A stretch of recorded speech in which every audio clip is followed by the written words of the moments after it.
trying to make a pseudo weatherproof modification to a GoPro 7. I've taken and put in some sticky tack. It's this Loctite Fun Tack mounting putty meant for holding paper onto a wall, so you don't need some kind of thumbtack. I've pushed that in around the HDMI port, trying to somewhat seal it off and fill the cavity, and then I'm going to come in behind it with some Permatex RTV silicone and just lightly try to go around the edges to seal the case up and see how that works.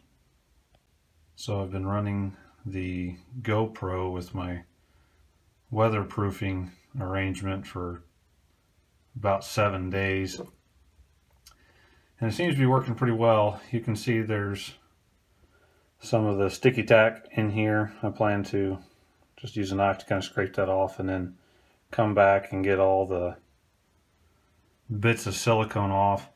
On the next go around for this, I'm going to try to run a little bit of electrical tape over the HDMI port and then go ahead and use some kind of filler instead of silicone for the whole thing to fill in this cavity as much as possible before I silicone the perimeter again. But overall, I've been pretty pleased with this. The USB-C charging port cable comes out reasonably well with all the silicone on it, and then you just have to do a little bit of flaking on the case, which I'll show you, to get the thing apart and pop the camera out.